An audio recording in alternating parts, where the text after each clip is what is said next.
Hello दोस्तों, I hope you all are doing good. So today in this video we will be learning about our fundamental rights. ठीक है, हमने हमारे previous video में देख लिया था we started about our fundamental rights. ठीक है, क्या होते हैं हमारे फंडामेंटल राइट्स, हमें जरूरत क्यों है इनकी, तो वो सारी चीजें हमने हमारी प्रीवियस वीडियो में देख लिया already. We have already started our 6th chapter. ठीक है, एनआईओएस पॉलिटी क्लास 12 का ये 6th चैप्टर रहने वाला है, पॉलिटिकल साइंस, जिसका कोड है 317. ठीक है, तो वो चीजें आज हम यहाँ पर कंटिन्यू करने वाले हैं. Now in this video we will be learning about our first right. हमारे कितने राइट्स हैं? 6 राइट्स हैं. 7 राइट हुआ करते थे, एक हटा दिया 1976 में. ठीक है, तो चलिए चालू करते हैं वीडियो को बिना समय गवाए. स्वागत है आपका इन्फॉर्मेशन ज्ञान में. मैं हूं आपका दोस्त Arun.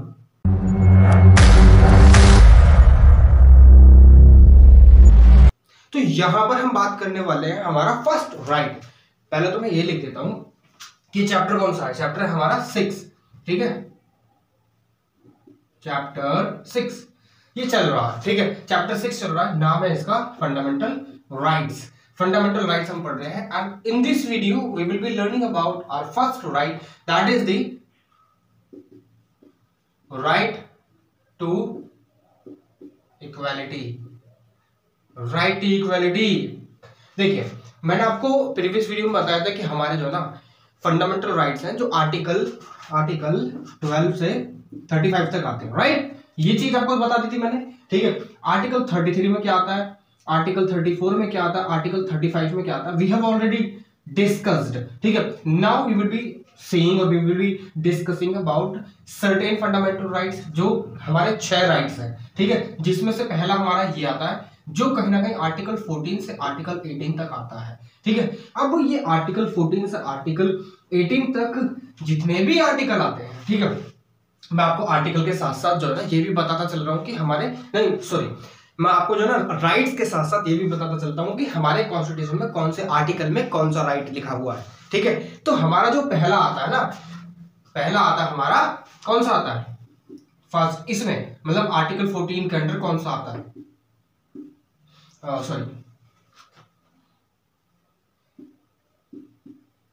Right to equality before law. मैं सिंपल लिख देता हूं, equality before law. Equality before law, ये हमारा आर्टिकल 14 है. मैं इसे रफ कर देता हूं, ये आर्टिकल 14 है. ठीक है, आर्टिकल 14. पहले हम इसी के बारे में बात करेंगे. Now what do you understand. आपको जब ये आप यहां से पढ़ते हैं ना, इक्वालिटी बिफोर लॉ, इक्वालिटी यानी यहां पर कानून में, कानून की जितनी भी मतलब कानून, लॉ को बोलते हैं कानून, बिफोर मतलब पहले, और इक्वालिटी समानता. कानून के माध्यम में जितने भी कानून की बातें करते हैं उसमें सब चीजों में समानता. ठीक है, समानता की बात हो रही है. कानून यानी न्याय की विधि, जितनी भी चीजें हैं सब चीजों में. ठीक है, तो यहां पर लॉ के सामने सब के सब, कानून के सामने सबके सब समान होंगे. ना तो कोई ऊपर होगा, just like you have seen a graph this, like अगर आपने ज्योग्राफी पढ़ी है, इसे बोलते हैं एंटीक्लाइन, इसे बोलते हैं सिंक्लाइन और इसे बोलते हैं एंटीक्लाइन. यहां पर एक समतल लाइन है जो सबके लिए बराबर है. यानी लॉ के सामने, कानून के सामने हर एक बराबर है, ना तो कोई भी ऊपर होगा, कोई भी नीचे होगा.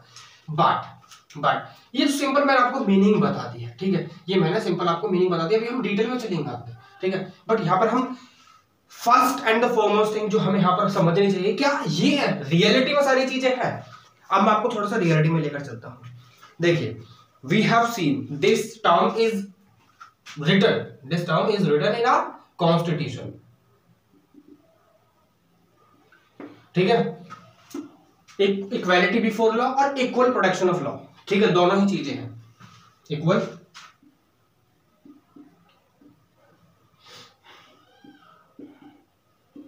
प्रोटेक्शन ऑफ लॉ, सबको एक समान प्रोटेक्शन मिलेगी. ठीक है, एक समान प्रोटेक्शन मिलेगी. राइट टू इक्वालिटी है, समानता का अधिकार है. यहां पर समानता का अधिकार में ये कानून के सामने हर एक चीज समान होनी चाहिए. ठीक है, ये राइट टू इक्वालिटी में, इक्वालिटी बिफोर लॉ, कानून के सामने समान, और कानून की अगर किसी को साक्षरता यानी किसी को सेव करा जाएगा, प्रोटेक्शन दी जाएगी, तो वो समान रूप से दी जाएगी. कोई भी इसमें पार्शियलिटी, कोई भी बायसनेस, कोई भी भेदभाव, कोई भी डिस्क्रिमिनेशन कुछ नहीं करा जाएगा, सबको समान दिया जाएगा. ये सारी चीजें. But in reality does it happen? नहीं, ये ऐसी चीजें नहीं होती हैं. ठीक है, अब यहां पर देखिए, ना मैं अगर बात करूं ना, सिंपल सी बातें आपको बता देता हूं मैं, ठीक है। हमारी जो सोसाइटी है ना, ये आज के समय जो सोसाइटी है वो कहीं ना कहीं बटी हुई है, भाग उसमें कह सकते हैं हम कि आपने देखा होगा कि रिच पीपल है, रिच, फिर मिडिल क्लास आ जाते हैं, फिर हमारे पुअर आ जाते हैं, वेरी पुअर आ जाते हैं, डाउन ट्रोडन आ जाते हैं, डाउन ट्रोडन आ जाते हैं। रिच में भी तीन चीजें हैं, अपर, मिडिल, लोअर। मिडिल में भी तीन है, अपर, मिडिल और लोअर। पुअर में भी तीन है, अपर, मिडिल, लोअर। वेरी पुअर में भी तीन है, अपर, मिडिल, लोअर। इसमें तो है, ये तो डाउन ट्रोडन है। अब यहाँ पर मैं आपको सिंपली ये बात बताना चाहता हूं कि हमारी जो सोसाइटी है, इकोनॉमिक, आर्थिक जो नीतियां होती है ना, आर्थिक इकोनॉमिकल कह सकते हैं हम कि इकोनॉमी के सेंस पर डिवाइडेड है, ठीक है, कि किसके पास कितना पैसा है। रिच, ठीक है, रिच भी तीन लोगों में डिवाइडेड, तीन चीजों में, ठीक है। जैसे अडानी अंबानी है, बहुत अमीर है भाई वो, ठीक है, बहुत अमीर है, ठीक है। अब ये मिडिल है, पुअर है, वेरी पुअर है। अब देखिए, मानकर चलिए ये चीजें हमारे कॉन्स्टिट्यूशन में लिखी हैं, इक्वलिटी बिफोर लॉ, सबको समान, कानून के सामने सबको समान माना जाएगा। और इक्वल प्रोटेक्शन लॉ, कानून की सबको समान प्रोटेक्शन मिलेगी, एक समान प्रोटेक्शन मिलेगी, किसी में भी भेदभाव नहीं होगा, ठीक है। देखिए, मुझे आपको कुछ चीजें बतानी है। एक मान लीजिए एक एडल्ट है, या हम बोल सकते हैं एक यूथ है ना। अब दूसरा यूथ है, दो यूथ है, ठीक है।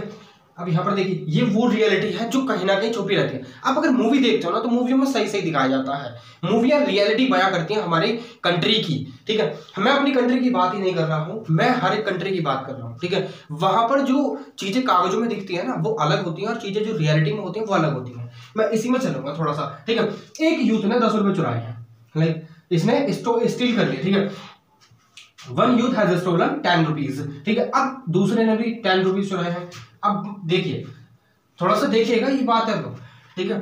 अब यहाँ पर ये जो प्रिंसिपल्स है ना, ये सिद्धांत है, equality before law, equal protection of law, these are written, ठीक है। और ये लिखे हुए ही अच्छे लगते हैं बस, ठीक है।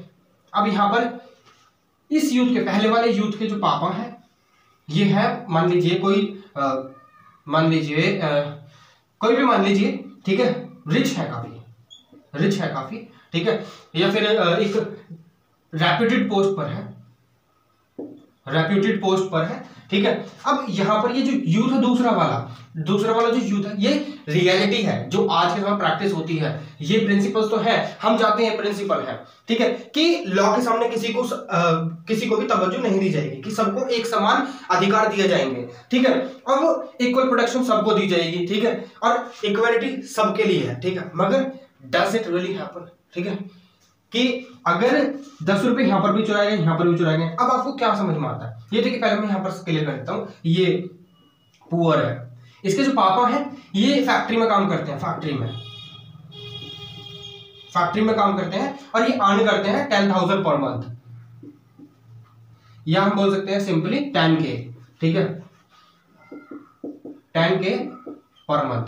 और इनकी जो मंथली इनकम है, ये इनकी जो मंथली इनकम है, मान लीजिए 1 crore, 1 CR per month. Now you can see this is the crime, ये कुछ भी मान लीजिए, या मर्डर करा, ये कुछ भी, कोई भी ऑफेंड करा है, ठीक है। अब यहां पर दोनों को सेम प्रोटेक्शन मिलनी चाहिए ना, आर्टिकल अंडर 14, ठीक है। जो भी आज तो देखिए, आज जो भारतीय न्याय संहिता है, इंडियन पीनल कोड जो पहले हुआ करती थी, आज भारतीय न्याय संहिता, उसमें काफी सारे संशोधन लेकर आए गए, काफी सारे जो पड़ाव थे, मूल चीजें थी, वो सब बदल दी गई हैं। आज के समय सारे जो लॉ की जो जितनी भी चीजें सब बदल दी गई हैं, ठीक है। CRPC, क्रिमिनल प्रोसीजर कोड, जितने भी वगैरह वो सब बदल चुके हैं, ठीक है। मतलब एक तरीके से नई चीजें आ चुकी है, मगर वो चीजें अलग है, उसमें जो लिखा है। अब 10 रुपए चुराने पर जो प्रावधान है, मान लीजिए, मैं खाली मानने के लिए कह रहा हूं, प्रावधान है 1 साल की सजा है, इम्प्रिजनमेंट है, ये 1 ईयर की इम्प्रिजनमेंट है। दोनों को सेम मिलनी चाहिए ना, सेम मिलनी चाहिए। Now you can yourself imagine who will stay in the jail, कौन जेल में रहेगा? क्या ये रिच जो डैड है, जिसके वो रहेगा जेल में, या पुअर जिसके डैड है वो रहेगा जेल में? Obviously you yourself can imagine, you yourself can see कि who will stay, who will be in the jail, ठीक है, who will be in the jail and who will be imprison by the police personnel, ठीक है। तो यहां पर जो poor है ना, इसको पकड़ा जाएगा कि भाई तूने 10 रुपए चुराए हैं। तूने चुराए कैसे? अगर जो इसके पास भी, अगर इसके पापा 10 लाख या 1 लाख रुपए भी कमाते ना, तो भी इसकी बेल हो जाती, ठीक है। मगर इसकी तो जाते कहनी बेल हो जाएगी। बड़े से बड़ा अधिकारी इसको बेल कराएगा पहले कि भाई ये बहुत रेप्यूटेड बंदा है, इसके बेटे को जेल नहीं होनी चाहिए, ठीक है। ये बात समझ में आई? तो ये सारी चीजें, ये जो चीजें हैं ना, ये किताबों में लिखी हुई बहुत अच्छी लगती हैं, ठीक है। अगर ये किताबों में ना लिखकर रियलिटी में इंप्लीमेंट होना, तो जितनी जो केसेस पाइल्ड है ना, पाइल्ड अप है, जो जुडिशरी के पास बहुत सारे केसेस हैं, 4 करोड़ से भी ज्यादा केसेस हैं, ठीक है, 4-5 करोड़, ठीक है, उनके पास जितने भी केसेस फाइल है ना, और जितनी पेंडिंग पेटिशंस हैं, वो सब की सब खत्म हो जाए अगर ये सारी चीजें इक्वलिटी बिफोर लॉ और इक्वल प्रोटेक्शन ऑफ लॉ सब में चले। पहली बात, प्रोसीडिंग बहुत लेट होती है हमारे यहाँ पर, तो ठीक है, एक बंदा पकड़ा भी गया है ना, तो उसको 10-15 साल लग जाएंगे एक केस क्लियर होने में। ऐसे होता, तारीख पे तारीख, ठीक है। सुना होगा आपने एक डायलॉग, पता नहीं किसने कहा था, तारीख पे तारीख, कभी तो प्रोसीडिंग होनी चाहिए, कभी तो कहीं ना कहीं सुनवाई होनी चाहिए ना। तो आपको जानते हैं, आप you yourself can find out कि कौन यहाँ पर सबसे ज्यादा पीड़ित होगा। ऑब्वियसली जो पुअर है वो पीड़ित होंगे। किसी ने सही कहा है, जो लॉज है ना, लॉज वो पुअर के लिए बनाए जाते हैं और रूल करते हैं रिच, ठीक है, रूल करते हैं रिच, ठीक है, जिनके पास पैसा होता है। मिडिल क्लास वाले बंदे क्या, इनको तो भाई 2 समय की रोटी मिल जाए। पुअर क्लास वाले ये अपना पेट भरने बहुत है। जो वेरी पुअर है भाई, ये इनको 2 टाइम की भी रोटी मिल जाए, खाना का मवसर नहीं होता है इनको। ये बात समझिए आप। तो इनको लॉ से मतलब क्या है? लॉ बनाए जाते हैं मिडिल क्लास वालों के लिए, ठीक है, रूल करते हैं रिच, और लॉ जो होते हैं middle class, poor, very poor और डाउन ट्रोडन के लिए, इनके लिए लॉ बनते हैं। बाकी रूल जो करेंगे वो रिच करेंगे। अब यूं मानो कि एक केस था अभी, जो आपने सुना होगा, देखिए मैं कहूंगा नहीं, ठीक है, एक केस था, ड्रग का केस था। कौन थे वो? आर्यन खान, शाहरुख खान के बेटे, ठीक है। अब देखिए, कोई इतना आंखों का अंधा नहीं, कोई भी नहीं है इतनी आंखों का अंधा, कोई भी नहीं है, ठीक है, कि अगर पुलिस ने इनको अरेस्ट करा है तो किसी न किसी बिहाफ पर तो करा होगा, कोई ना कोई तो एविडेंस मिला होगा ऐसा, ठीक है। तो जो सजा दूसरों को मिलनी चाहिए थी वो इनको भी मिलनी चाहिए थी, बट इनके अगेंस्ट सारे के सारे केस खारिज कर दिए गए। क्यों? पैसे की पावर। सही बोला जाता है आज के समय। देखिए, अगर आप पुअर फैमिली से बिलोंग करते हैं, अगर आप मिडिल क्लास फैमिली से बिलोंग करते हैं, अगर आप वेरी पुअर फैमिली से बिलोंग करते हैं, मिडिल क्लास में भी तीनों है, तीनों से अगर आप बिलोंग करते हैं ना, तो भाई जिसके पास पैसा है ना उसकी पावर है। सिंपल सी बात, ठीक है। आज के समय में हम हमेशा हमारे जो मम्मी पापा हैं, माता पिता हैं, वो यही बोलते हैं, बेटा पैसा, money is everything in this world today, ठीक है, मनी ही सब कुछ है। अगर आपके पास पैसा है ना, तो everything will be in your pocket, ठीक है। ये बात आप यहाँ पर समझिए, ठीक है। और पैसा कैसे कमाया जाएगा? पढ़ गए? देखिए, पढ़ तो आप सकते हैं, पढ़ रहे हैं आप, मैं मानता हूं पढ़ रहे हैं। अब ये रूल ऑफ लॉ, ये जो रूल ऑफ लॉ देख रहे हैं, आर्टिकल 14, ठीक है, इक्वालिटी में आता है, ठीक है, इसमें ये सारी चीजें लिखी हुई हैं, ठीक है। मगर क्या करेंगे आप इसको पढ़ने के बाद? आपको पता चल जाएगी कि ये सारी चीजें होती हैं, आप अवेयर हो जाएंगे ये सारी चीजें। मेरा काम आपको अवेयर करना, ठीक है, मेरा काम आपको अवेयर करना है कि ये सारी चीजें यहाँ पर होती हैं, हमारी कंट्री में प्रैक्टिस होती हैं। जो भी आप फिल्में देखते हैं ना, रियलिटी में प्रैक्टिस करी जाती हैं चीजें। बट वही है, जो सरफेस पर आ जाए वो चमक जाती है, जो सरफेस पर ना है वो तो फिर जो करप्शन का जो भंवर है, करप्शन का भंवर हो या फिर पॉलिटिक्स का भंवर हो या फिर कुछ भी भंवर हो, ठीक है, वो घूमता है नीचे, ठीक है, वहां से चीजें बाहर नहीं आती हैं, ठीक है। आपको क्या लगता है कि देखिए, हमारे यहाँ पर जो है ना, काफी सारी जमीनें खाली पड़ी हैं अभी। बाबरी मस्जिद, काफी सारे मस्जिद और टेम्पल वगैरह की कंट्रोवर्सी चल रही है, ठीक है। अभी लॉर्ड राम का जो मंदिर है वो तैयार हो चुका है, ठीक है। I really praise that particular action taken by the government, ठीक है। मगर यहाँ पर एक चीज आपको यहाँ पर देखनी पड़ेगी कि जो लॉर्ड राम का मंदिर बना है या फिर जो भी जमीन खाली पड़ी है, क्या वहां पर हॉस्पिटल या फिर वो एजुकेशन के लिए इंस्टीट्यूशन नहीं बन सकते थे?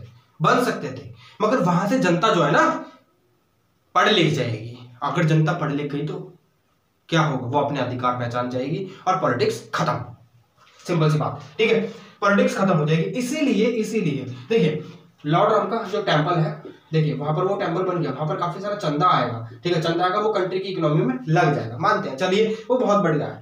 मगर अगर एक एजुकेशनल इंस्टीट्यूशन बन जाता, या कोई भी हॉस्पिटल वगैरह, कोई भी ऐसा अनाथालय या फिर वृद्धाश्रम, ये सारी चीजें भी हो जाती हैं, तो वो भी कोई बुरी नहीं थी चीजें, ठीक है। ये बात आपको यहाँ पर थोड़ी समझनी चाहिए।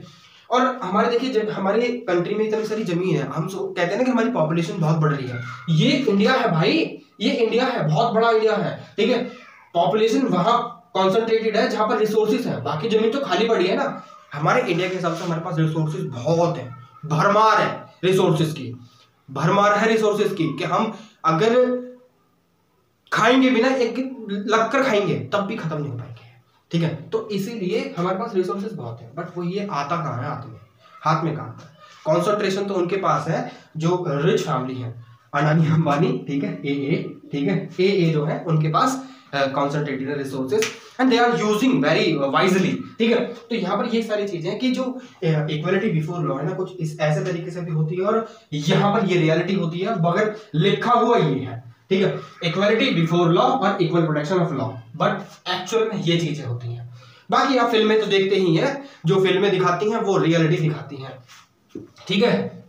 जैसे कि चाचा विधायक हैं हमारे, ठीक है, ये सारी डायलॉग वगैरह आपने सुने होंगे, ठीक है, या मामा सरपंच हो, जो भी है, ठीक है, ये चीजें होती हैं।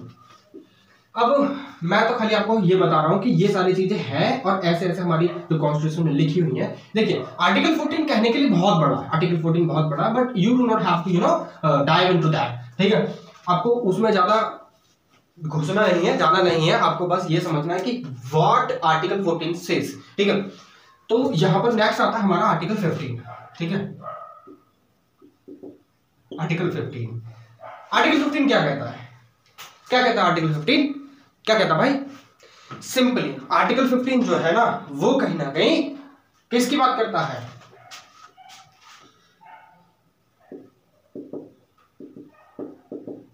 प्रोहिबिशन ऑफ डिस्क्रिमिनेशन,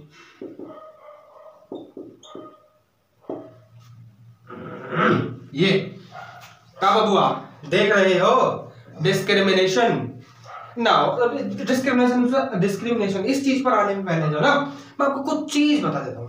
डिस्क्रिमिनेशन किस बेस पर, बेसिस भी बता देता हूं, cast, race,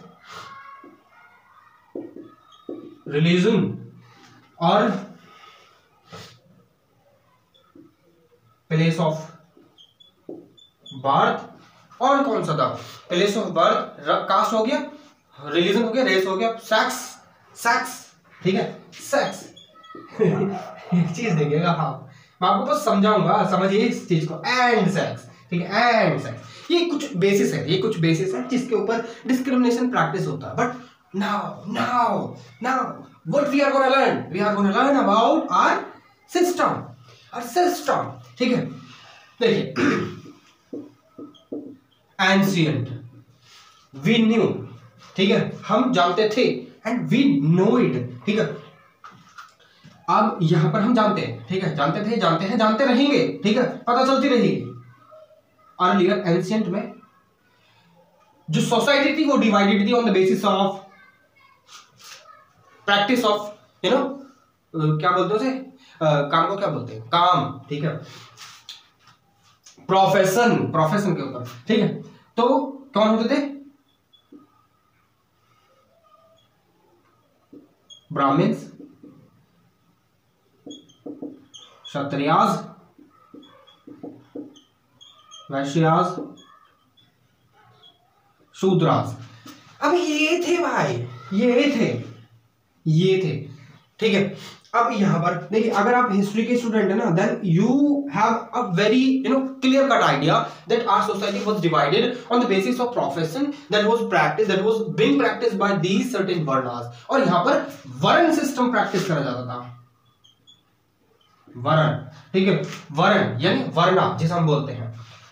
now the upper one Brahmins, the second one Kshatriyas, warrior class, ये priest class, warrior class, priest class, ये ट्रेडर्स, ट्रेडर्स हुआ करते थे, ये हम बोल सकते हैं मर्चेंट क्लास, ये assistant.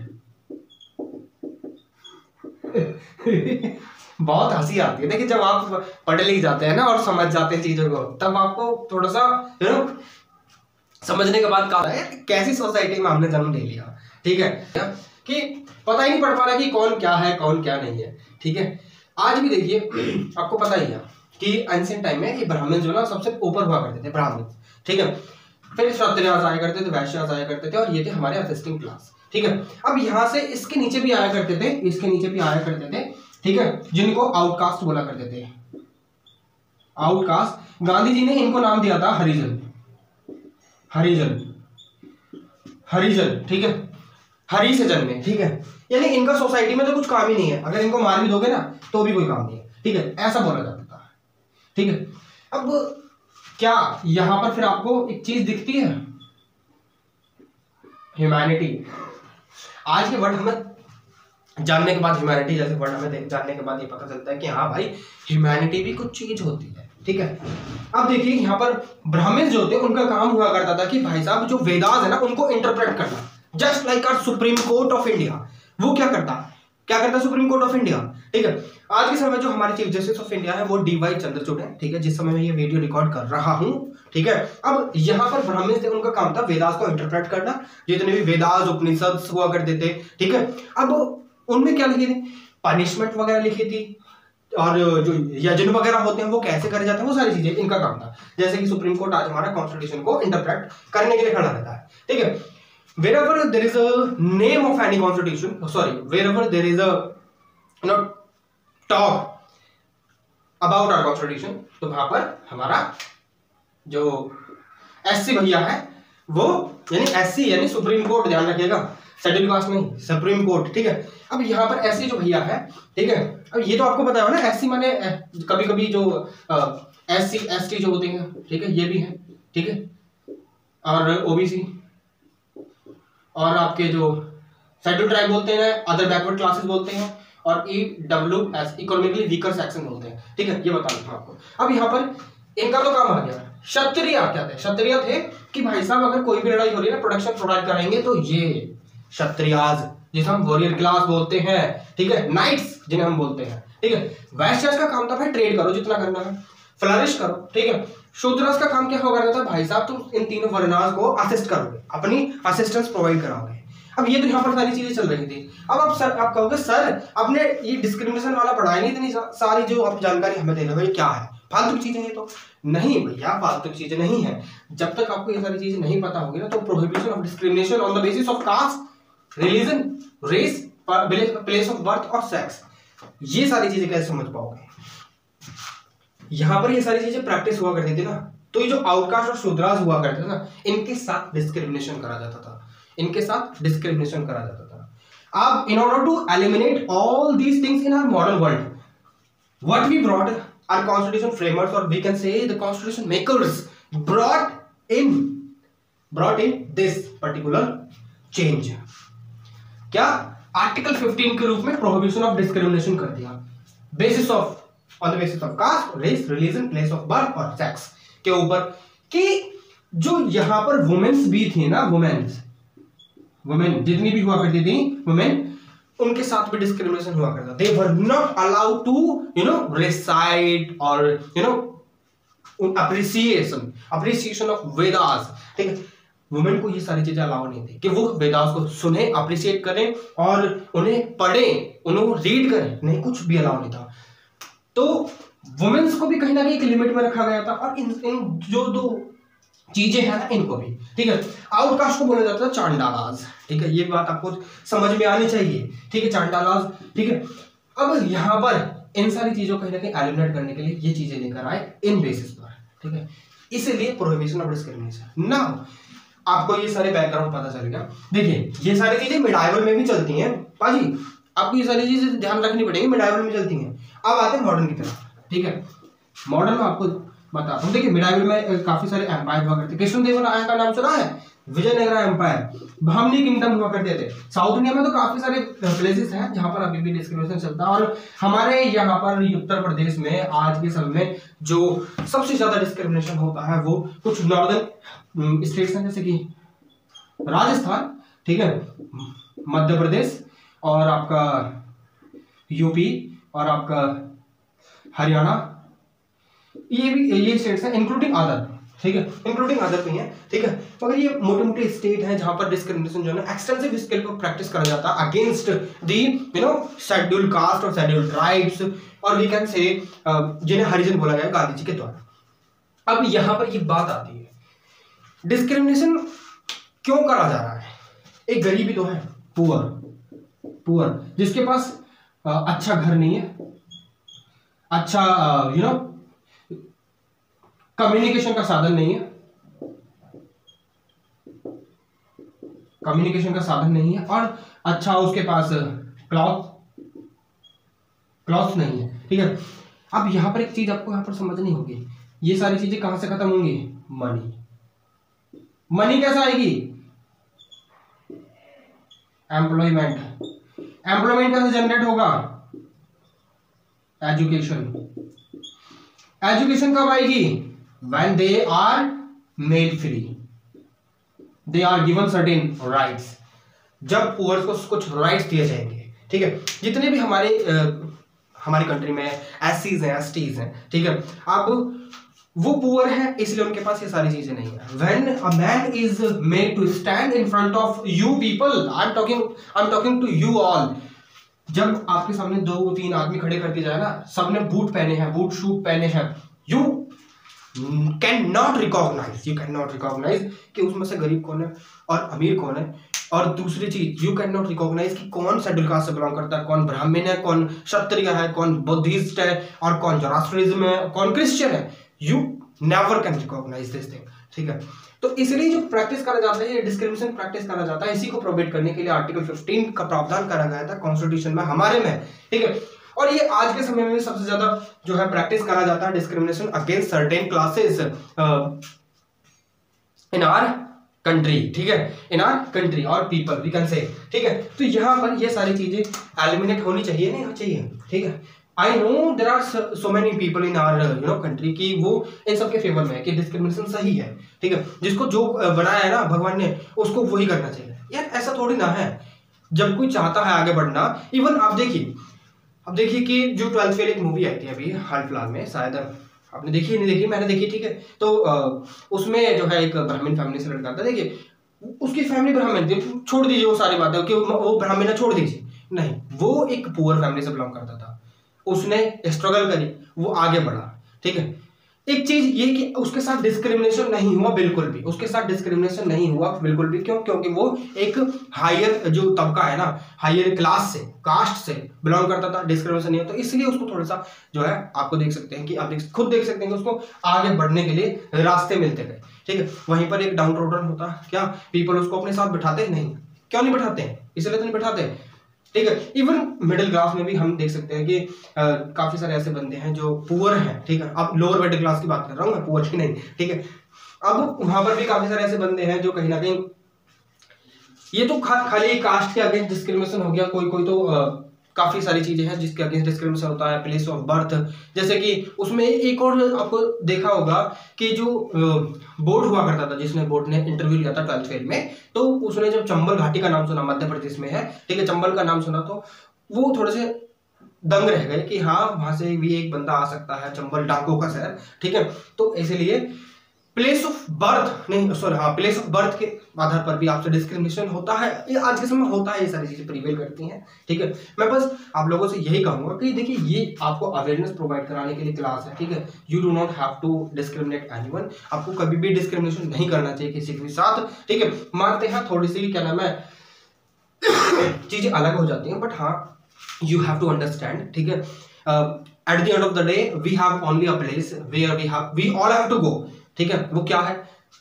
That is the crematorium, और वी कैन से क्रेमेटोरियम होता है, और दूसरा क्या होता है? शमशान घाट बोलते हैं, क्या बोलते हैं, हाँ शमशान घाट बोलते हैं शायद, ठीक है शमशान घाट बोलते हैं, ठीक है। और ग्रेवयार्ड, क्रेमेटोरियम और ग्रेवयार्ड, ठीक है, जहाँ पर मुर्दों को दबाया जाता है, ठीक है। अब यहाँ पर यही सारी चीजें, लास्ट में यही सारी चीजें रह जाती हैं।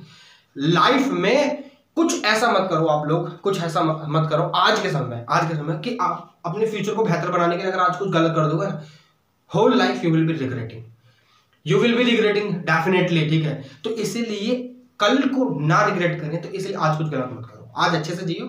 अगर आज आपका पेपर है तो अगर आज आप नहीं पढ़े ना तो कल आप एग्जाम में कुछ नहीं लिख पाएंगे। Then your duty is to study and understand things, ठीक है, वेरी एक्सटेंसिवली। मैंने आपको खाली थोड़ी सी चीजें बताई हैं, लोअर चीजें कि हाँ ये सारी चीजें चलती हैं, ठीक है। बाकी और भी सारी चीजें, बहुत सारी चीजें होती हैं, but those things are not part of your syllabus, ठीक है। अब यहाँ पर डिस्क्रिमिनेशन जो है वो, उसको हटाने की जिम्मेवारी किसके पास है? उसको हटाने की जिम्मेवारी स्टेट के पास है। भाई साहब स्टेट सारे प्रावधान बनाएगा, जो directive principles of state policy that we will be talking about in our upcoming videos. तो वहां पर भी स्टेट सारे प्रावधान बनाएगा कि भाई साहब अगर डिस्क्रिमिनेशन हटाना तो भाई साहब तुम्ही को कुछ करना पड़ेगा। तो स्टेट के पास काफी सारी पावर है कि वो कहीं ना कहीं डिस्क्रिमिनेशन हटाने के लिए काफी सारे प्रावधान ले सकता है, बना सकता है, लॉ बना सकता है, ठीक है। जैसे कि आप बात करें हम कि वुमेन्स की रिप्रेजेंटेशन को एडिक्वेटली मेंशन करने के लिए, रिप्रेजेंट करने के लिए कुछ प्रावधान बनाए जा सकते हैं, ठीक है। और SC STs जो जितने भी हैं और OBCs हैं, इनको फी में कंसेशन दिया जा सकता है। अपॉइंटमेंट में जो हायर लेवल की जॉब्स हैं उनमें अपॉइंटमेंट में हो सकता है, प्रमोशन में हो सकता है, उसके लिए प्रावधान बनाए गए हैं। पार्लियामेंट भी बना सकती है, ठीक है। तो ये सारी चीजें जो है ना कहीं स्टेट के ऊपर ही है, ठीक है। स्टेट चाहे फिर वो सेकंड टायर ऑफ गवर्नमेंट हो या फिर फर्स्ट टायर ऑफ यानी सेंट्रल गवर्नमेंट हो, anyone can take action against in favor of those certain communities जो कहीं ना कहीं हिस्टोरिकली बैकवर्ड रही हैं, ठीक है।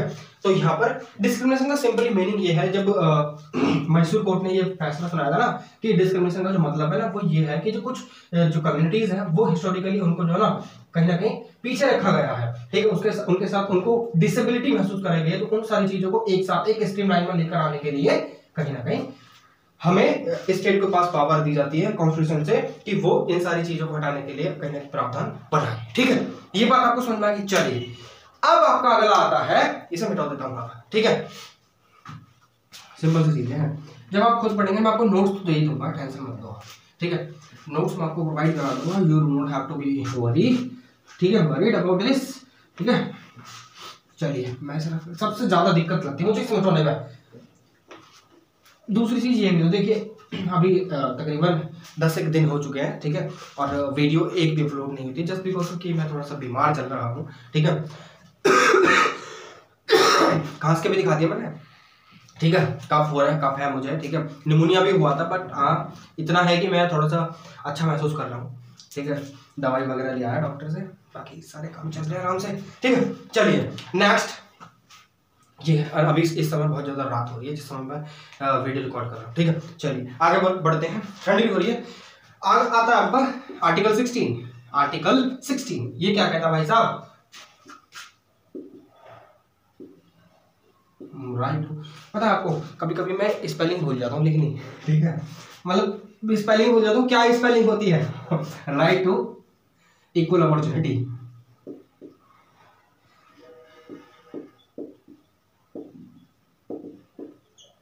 कभी कभी ध्यान में नहीं रहती क्या चलता दिमाग में, क्या, क्योंकि बहुत सारी चीजें हैं दिमाग में, क्या निकल कर आएगा, अभी दिमाग वैसे भी थका हुआ है, ठीक है। चलिए आप यहाँ देखिए, राइट टू इक्वल अपॉर्चुनिटी इन कहां पर दी जाएगी अपॉर्चुनिटी? देखिए हमारे समाज में हमारी सोसाइटी में मार्कर लगते हैं साइड में लगते हैं मार्कर, ठीक है। अब बात करते हैं यहाँ पर इक्वल अपॉर्चुनिटी की। अब देखिए इक्वल अपॉर्चुनिटी मतलब अपॉर्चुनिटी को हिंदी में क्या बोलते हैं?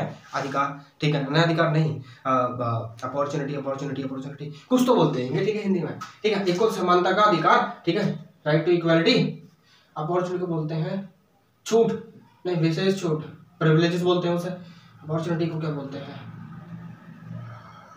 ये एक अपॉर्चुनिटी है, चलो कुछ भी बोलते हैं, ठीक है। अब यहाँ पर देखिए राइट टू इक्वल अपॉर्चुनिटी जो है किस में? पब्लिक एम्प्लॉयमेंट में पब्लिक एम्प्लॉयमेंट में, जहां पर स्टेट के द्वारा उसको फंड करा जा रहा है किसी भी चीज को, तो वहां पर अगर एम्प्लॉयमेंट है तो वहां पर स्टेट को जो है ना इक्वल अपॉर्चुनिटी देनी होगी। ठीक है, अपॉर्चुनिटी हर किसी के मामले में कि पब्लिकली होनी चाहिए, ये बात आपको यहाँ पर एम्प्लॉयमेंट में और अपॉइंटमेंट में कहां पर पब्लिक सर्विस है, चाहे फिर वो यूपीएससी हो, पीसीएस हो, कहीं भी हो, एसएससी हो, ठीक है, तो वहां पर सबको इक्वल अपॉर्चुनिटी दी जाएगी। बट हाँ there are certain provisions where certain you know कह सकते हैं कि कास्ट जो शेड्यूल कास्ट है उसमें काफी सारी कास्ट आती है, शेड्यूल ट्राइब्स हैं उसमें भी काफी सारी कास्ट आती है। ठीक है, अब जो ओबीसी हैं उनमें भी काफी सारी कास्ट आती है, तो वहां पर स्पेशल प्रोविजंस बनाए गए हैं स्टेट के द्वारा सो दैट कि इनको इक्वली रिप्रेजेंट करा जा सके पब्लिक सर्विसेज में।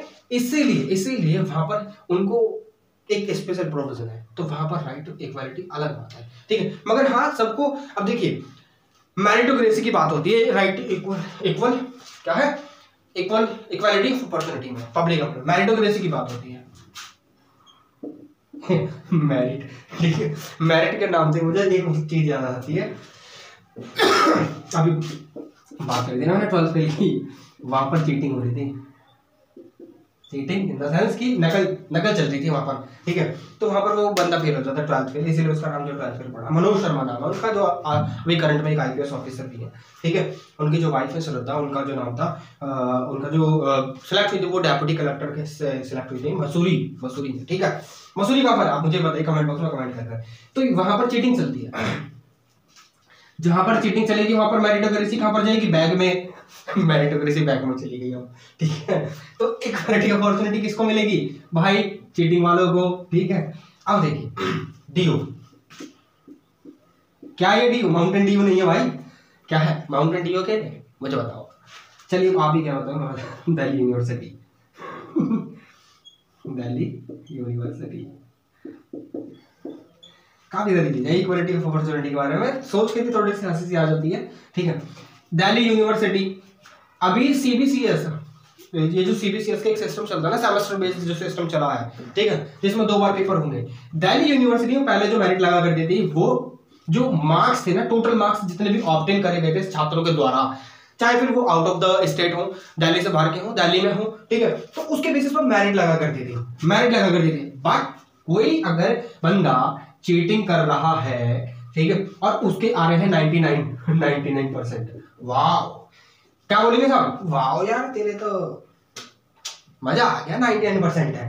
मगर मेरिट जो लगेगी, अब किसी बंदे ने मेहनत करी है, बहुत ज्यादा मेहनत करी है, तो उसके तो भाई कितने बन पाए, मान लो 89 बन पाए, मेरिट चलेगी 99 पर, क्या हुआ, किसका हक चला गया, हक मरा है किसका, इस मेरिट वाले बंदे का, जिसने मेहनत करी है, उसने मेहनत करी है, तो उसको मिलनी चाहिए ना।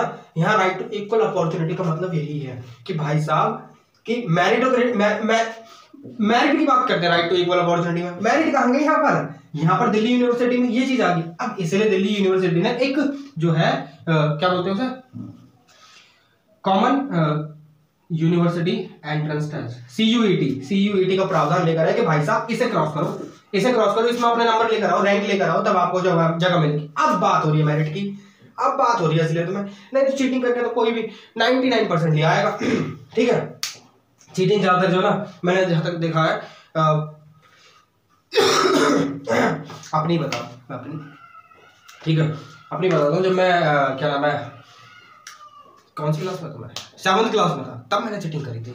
ठीक है, मगर 8th क्लास में जो ना जब बच्चे पढ़ रहे थे, तब मुझे थोड़ा सा सेंस आया यार ये क्या चीज है चीटिंग से, क्योंकि देखिए मुझे बहुत डर लगता है चीटिंग करने में, साफ बोलता हूँ। ठीक है, मुझे बहुत डर लगता था उस समय पर भी, मगर मैंने चीटिंग करी, मैं साफ बोलता हूँ। ठीक है, मगर उत्तर प्रदेश, मध्य प्रदेश, राजस्थान जैसे इलाकों में आज भी चीटिंग का खूब बोलबाला, बैठा कर पन्ने चलते हैं, फर्रे बोलते हो ना, फर्रे।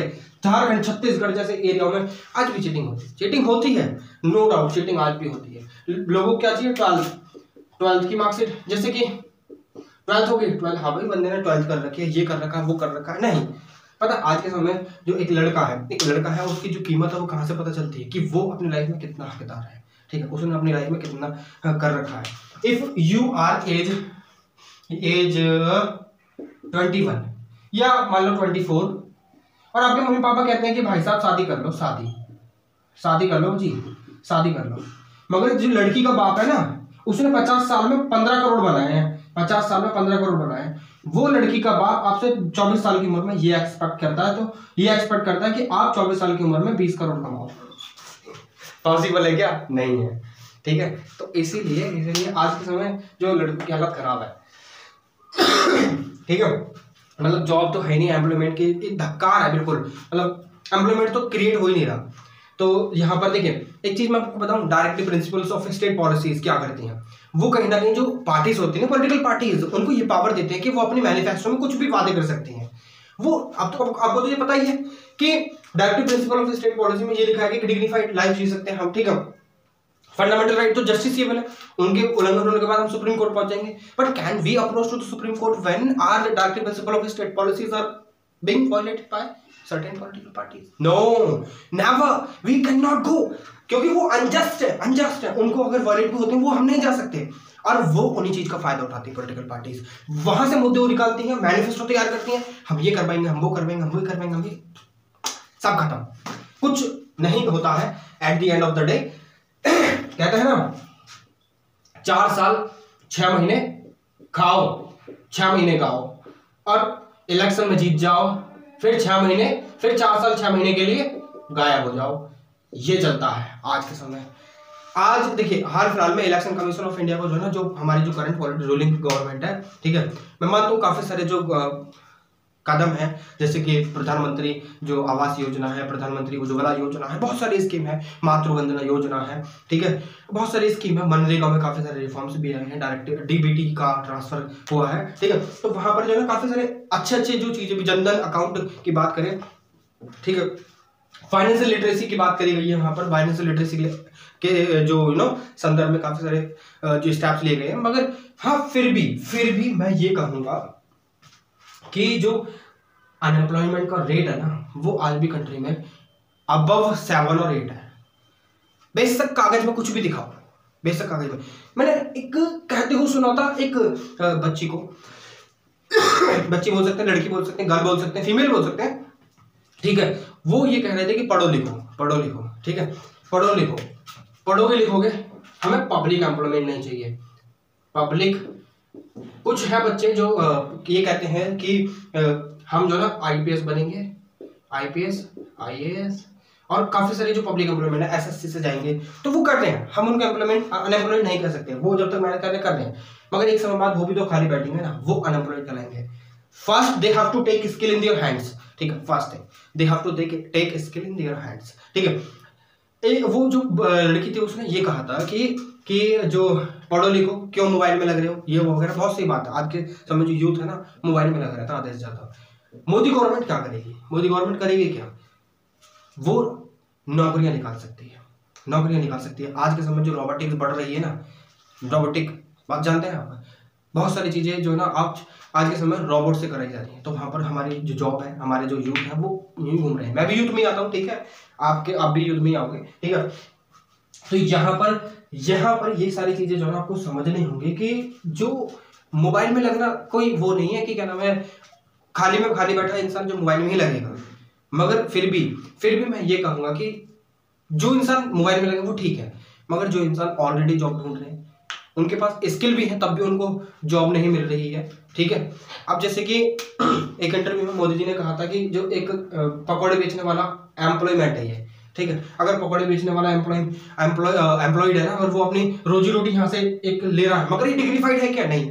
अगर उसके पास, ये पकौड़े बेचने वाले के पास पीएचडी है और ये पकौड़े बेच रहा है, क्या एम्प्लॉयड है? नहीं, वो बस गुजर बसर कर रहा है। क्या उसकी स्किल के हिसाब से यहाँ पर चीजें हैं? नहीं। आपने देखा होगा यहाँ पर आपको एक्सोडस ज्यादा देखने के लिए मिलता है, यानी पलायन। हमारे यहाँ से जो यूथ है, उनको अगर बाहर विदेश में जॉब मिल जाती है ना, फट छोड़ देते हैं अपनी कंट्री।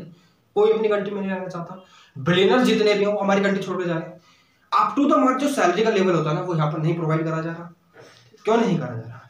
बहुत सारी करप्शन तो बहुत ज्यादा है। बेशक जो मैं किसी पॉलिटिकल पार्टी के फेवर में नहीं हूँ, ठीक है, मगर हाँ एक चीज है, जो सारी चीजें यहाँ पर आकर टेके जाते हैं कि अगर ये लाइवलीहुड, तो हर एक भीख मांगने वाला भी एम्प्लॉयड है, वो भिखारी नहीं है, ठीक है।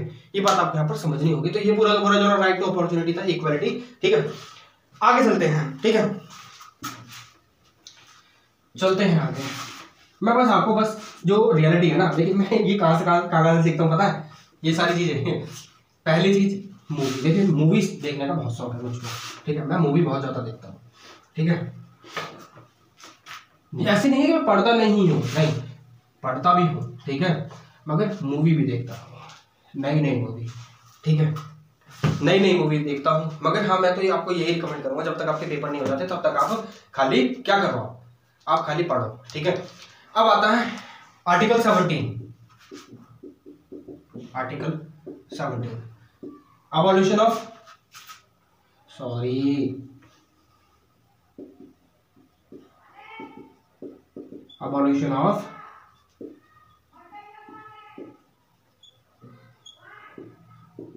अनटचेबिलिटी, यूटी बोलता हूँ मैं इसे शॉर्टकट में, यूटी, यूनियन टेरिटरी बोल सकते हैं, ठीक है। चलिए देखिए खांसी हो रही है, थोड़ा सा आप एडजस्ट कीजिएगा। अबॉलिशन ऑफ अनटचेबिलिटी, तो यहाँ पर अनटचेबिलिटी क्या है, छुआछूत, ठीक है, छुआछूत, इसके रिगार्डिंग भी इसको कंप्लीटली अबॉलिश करने के लिए स्टेट को एफर्ट लेने के लिए, क्योंकि छुआछूत किसी के साथ भी नहीं होनी चाहिए। छुआछूत किसके साथ होती है, ज्यादातर कास्ट के बेसिस पर होती है, जो शूद्र होते हैं, शूद्राज जो होते हैं उनके साथ होती है छुआछूत, ठीक है, छुआछूत उन्हीं के साथ होती है, एक कास्ट के बेसिस पर होती है, बाकी प्लेस ऑफ बर्थ के बेसिस पर नहीं होती है, ठीक है, नहीं, मगर हाँ कास्ट के बेसिस पर जो अनटचेबिलिटी बहुत ज्यादा प्रैक्टिस करी जाती है, इसको अबॉलिशन के लिए आर्टिकल 17 में प्रावधान दिया गया है कि भाई you have to abolish this untouchability, you got it, थोड़ा सा ये ज्यादा नहीं है, ठीक है। तो यहाँ पर स्टेट ही काम करेगा, ठीक है। अगर यहाँ पर कुछ भी मतलब अगर प्रैक्टिस भी करी जाती है ना, तो अगर यू पिक्चर में आ जाती है, सरफेस पर आ जाती है, तो उसके आगे स्ट्रिक्ट एक्शन के भी प्रावधान है, बट वो चीज आपके सिलेबस का पार्ट नहीं है, तो मैं यहाँ पर आपको नहीं बताने वाला हूँ, ठीक है। नेक्स्ट इज योर थिंग कि यहाँ पर अनटचेबिलिटी अगर कोई आपको मना करता है, किसी भी बंदे को, किसी भी लड़का हो लड़की हो या फिर लड़का, देखिए लोकल लैंग्वेज अलग है हर किसी के लिए। हमारे देश में एक कहावत है बहुत ज्यादा प्रचलित है, ये कोस कोस पर बदले पानी, सवा कोस पर वाणी, ठीक है। तो ये चीजें बहुत ज्यादा है, ठीक है, या फिर रिवर्स भी हो सकती है। आप मुझे रिवर्स है तो आप मुझे बताइएगा कि यहाँ पर देखिए ये एल नहीं यार, ये है फीमेल, ये है मेल, ठीक है, ये है फीमेल, ये है मेल, ठीक है। फीमेल हो या मेल हो, किसी को भी पब्लिक इंस्टीट्यूशन में एडमिशन के लिए रिफ्यूज नहीं कर सकते, यानी वो किसी भी इंस्टीट्यूशन में पढ़ने के लिए, रिलीजियस गेन के लिए, किसी चीज के लिए भी कोई भी रिफ्यूज आपको नहीं कर सकता। दूसरा आता है कि कोई भी पब्लिक प्लेस है, जनरल पब्लिक की बात हो रही है, पर जनरल पब्लिक हो रही है, तो वहां पर अगर कोई मंदिर है,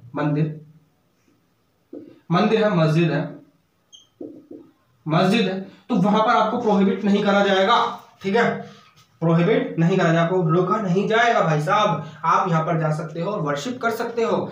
अगर ऐसा नहीं होता है ना, तो और स्टेट भी आपको अगर मना करता है, देखिए वैसे तो देखिए हमारी कंट्री में जो है ना एक टर्म है सेकुलर का मतलब होता है धर्मनिरपेक्ष।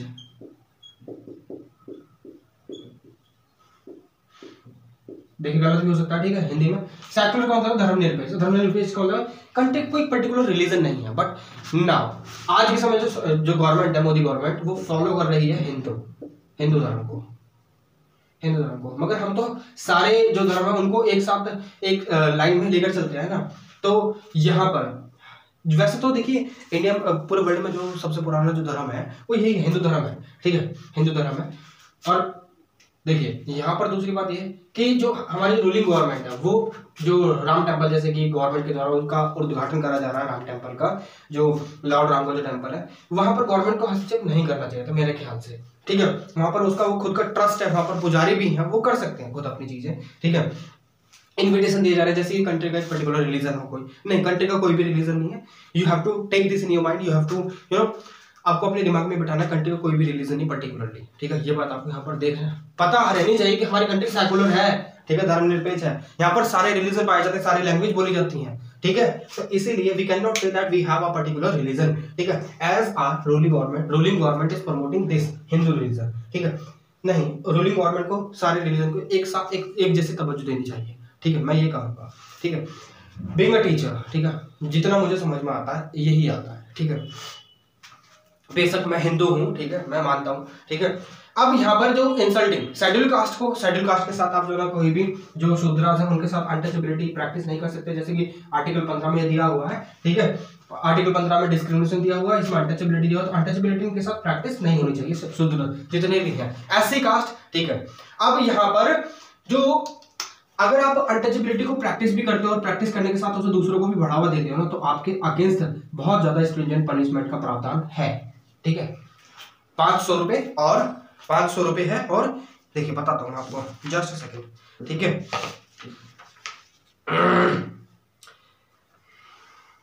500 रुपए और 6 मंथ की जेल, ठीक है। चलिए अब यहां पर आपका नेक्स्ट आता है आर्टिकल बाद में बताऊंगा, पहले आपको ये बताता हूं कि आता क्या है, अबॉलिशन ऑफ टाइटल्स, ठीक है। अब ये टाइटल्स क्या है, देखिए आज से पहले जो ना जब राजा रजवाड़े हुआ करते थे और मिडाइवल इंडिया चला करता था और बहुत सारी चीजें हुआ करती थी, तो हमारे यहाँ पर आपको ये भी पता है कि 1608 में 1608 में हमारे यहाँ पर एक बहुत ही रेप्यूटेड कंपनी आई थी जो हमारे यहाँ पर हमारे जो रिसोर्सेज थे उनको खा गई, ठीक है। ईस्ट इंडिया कंपनी EIC, ठीक है। ये कब आई थी? 1608 में आई थी, ठीक है। अब देखिए इसी को ये सब मिटा देता हूं पहले तो। आर्टिकल 18 अबॉलिशन ऑफ टाइटल्स, ठीक है। 1618 में इसने ईस्ट इंडिया कंपनी, ब्रिटिशर्स जिन्हें हम बोलते हैं, फिरंगी जिन्हें बोलते हैं गोरे, ठीक है। चलिए देखिए जैसा बताया जाता आपको वैसे बता रहा हूँ। जस्ट देखिए यहाँ पर पढ़ाई की बात हो रही है, सिंपल है, बस थोड़ा बहुत मजाक भी कर लेता हूँ आपसे इन बिटवीन, ठीक है, आपको बता भी देता हूँ। तो पर्सनली कुछ नहीं है, पर्सनली आपको भी नहीं लेना बिल्कुल भी, ठीक है, कुछ भी नहीं लेना पर्सनली, ठीक है। जस्ट कि आपको मजा आए पढ़ने में, तो मैं आपको बताता हूँ, ठीक है। चलिए यहाँ पर देखिए काफी सारा आपने सुना होगा कि राय बहादुर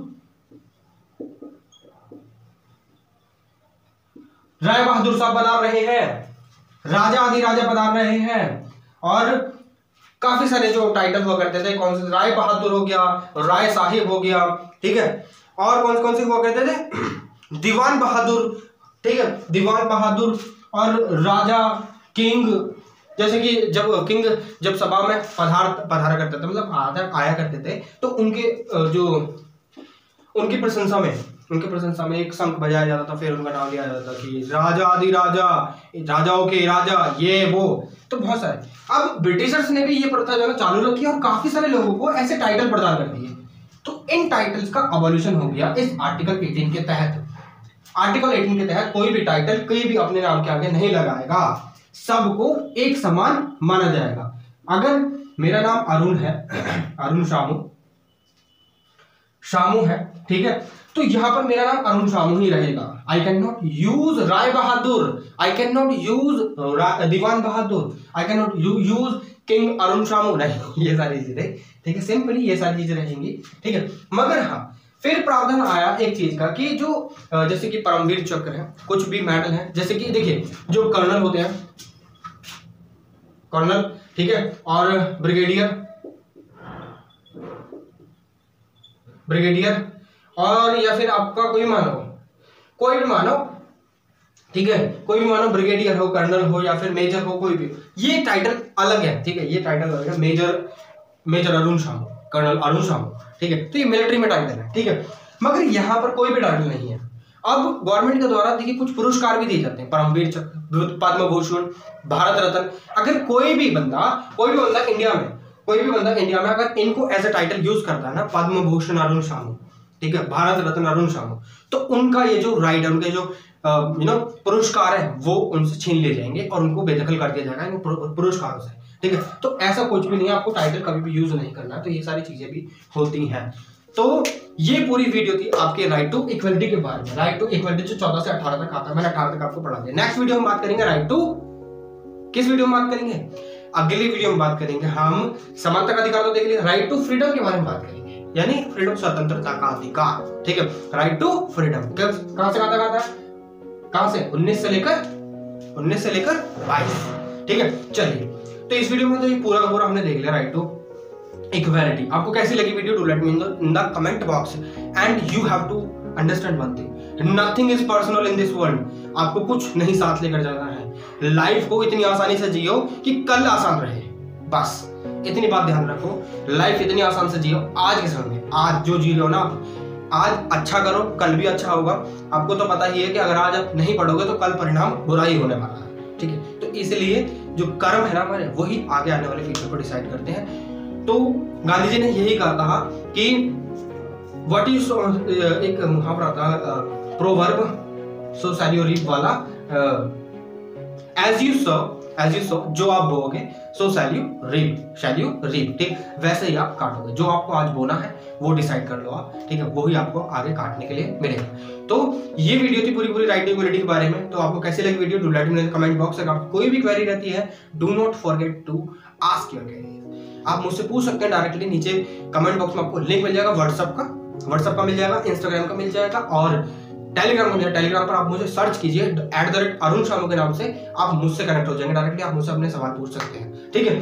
तो वहां पर मैं आपकी सारी क्वेरीज को बता दूंगा, ठीक है, जो भी आपकी क्वेरी है। फेसबुक पर आप मुझसे कनेक्ट हो सकते हैं, इंस्टाग्राम पर फॉलो कर लीजिए, ठीक, वहां पर भी चीजें अपडेट होती रहती हैं, ठीक है। तो चलिए मिलते हैं आपसे एक और नई वीडियो में एक और नई इन्फॉर्मेशन के साथ। तब तक के लिए विदा लेना चाहूंगा। जय हिंद।